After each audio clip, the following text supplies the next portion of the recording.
séisme dévastateur en Haïti et le bicentenaire de la dette imposée par la France à son ancienne colonie. L'année de tous les dangers aussi pour Haïti, pays francophone des Caraïbes, en plein chaos où les gangs font régner la terreur. Ils contrôlent la quasi-totalité de la capitale Port-au-Prince. Nous recevons ce soir Leslie Voltaire, président du Conseil de transition de la République d'Haïti. Bonsoir, Monsieur le Président. Soyez le bienvenu sur TV5 Monde. Vous venez tout juste d'être reçu par votre homologue français à l'Élysée, Emmanuel Macron. Comment s'est passé l'échange? Quel message lui avez-vous délivré? Et que vous a-t-il dit? Bonsoir à tous les téléspectateurs de TV5. Et le président a été très cordial. Et nous avons évoqué les problèmes et les difficultés que traverse mon pays sur le point de vue de la sécurité, sur le point de vue de la réforme constitutionnelle, sur la conférence nationale, le référendum sur la Constitution, les élections qui doivent se tenir en novembre prochain. Élection présidentielle? Élection présidentielle, parlementaire et municipale. La date est fixée? La date est fixée pour autour du 15 novembre. D'accord. Mais on doit passer le pouvoir à un gouvernement élu, légitime, le 7 février 2026. Et que vous a dit Emmanuel Macron? Eh bien, il a été très attentif aux problèmes de sécurité.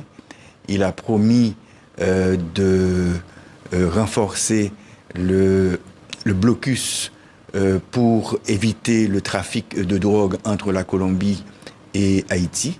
Un blocus qui se fera avec les forces navales colombiennes sur demande du président Petro.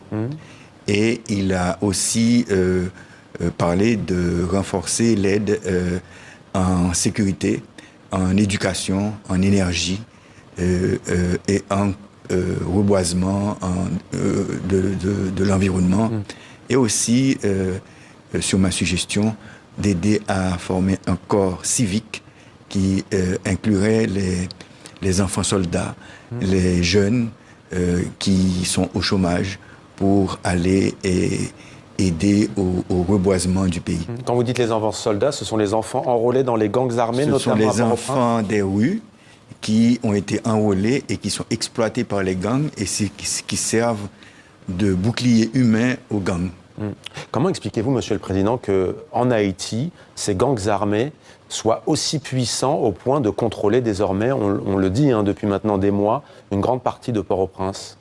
D'abord, ils avaient été soudoyés par des politiciens et des hommes d'affaires très puissants, mais maintenant, ils se sont indépendisés et libérés et ils contrôlent un trafic de cocaïne et d'autres drogues illicites. Ils contrôlent un trafic de munitions et d'armes. C'est un trafic très lucratif. Et ils font aussi un trafic d'organes. Trafic d'organes? Oui. C'est-à-dire? C'est-à-dire qu'ils tuent des gens et enlèvent leurs organes et les exportent vers l'étranger. Comment Haïti a-t-il pu en arriver là?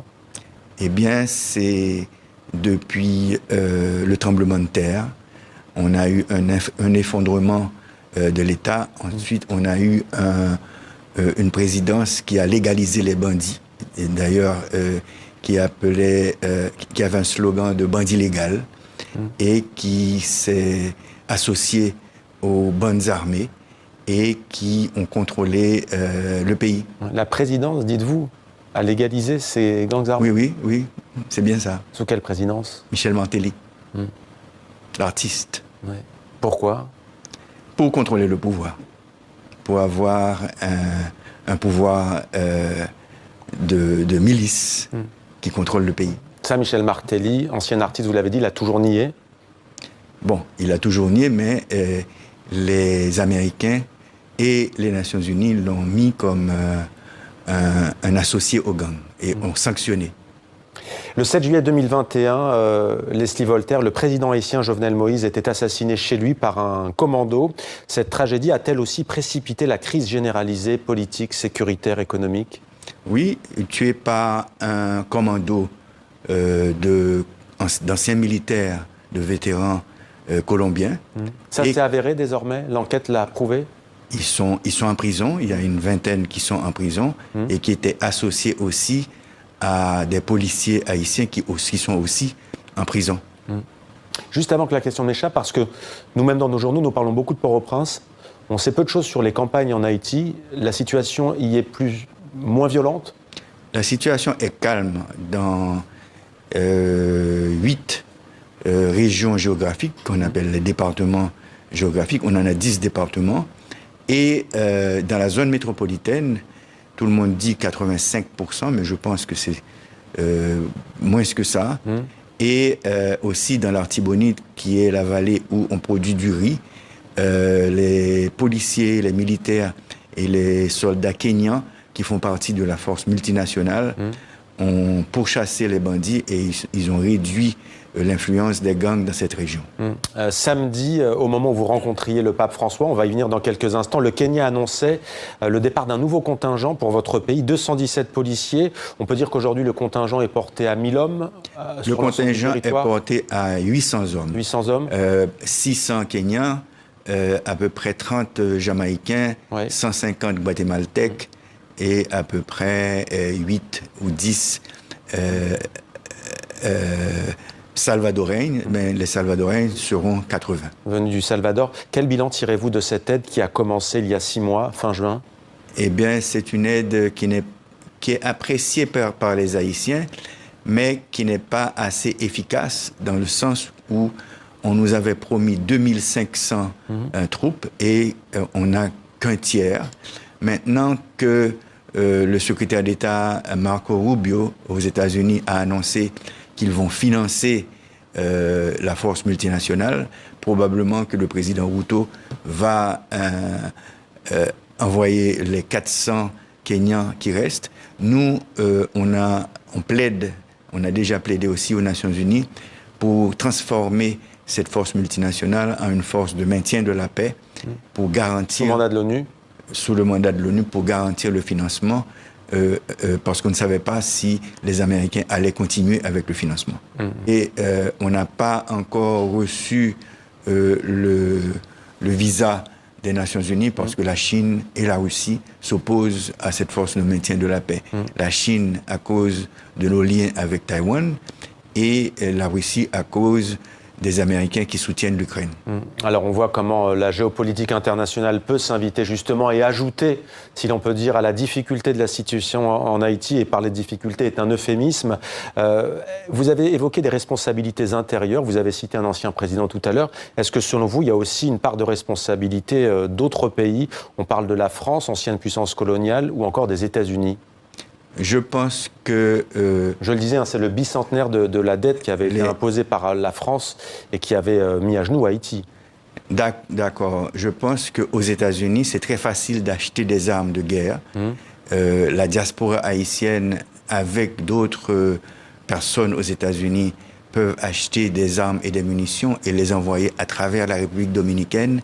Et comme la frontière est poreuse, ces munitions et ces armes atteignent le territoire haïtien. Et aussi les anciens militaires colombiens, ils font un trafic d'armes et de munitions et de drogue qui vont aussi en Haïti. Donc il y a cette raison. S'agissant de la France, est-ce que vous, en tant qu'ex-puissance coloniale, vous avez été satisfait par ce que vous a dit Emmanuel Macron? Est-ce que vous attendez plus? Est-ce qu'il faut une réparation, par exemple, s'agissant de cette question de la dette? Il faut dire que c'est le président Macron qui a évoqué la dette et que nous appelons la rançon. Et, la rançon. La rançon et la réparation.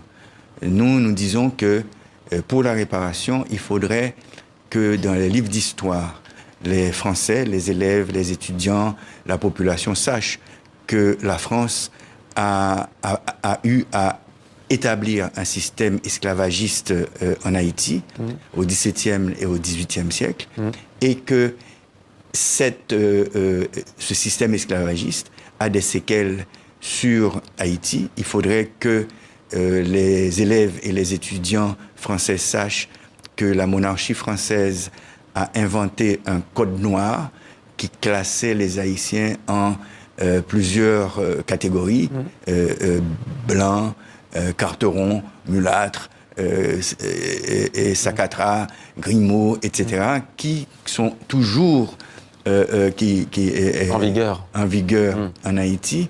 Et en ce qui a trait à la rançon, le 17 avril 2025, le roi Charles X a envoyé une flotte menacée. 1785, vous avez dit de 1885. 1825. Oui, 1825, vous avez dit 2025.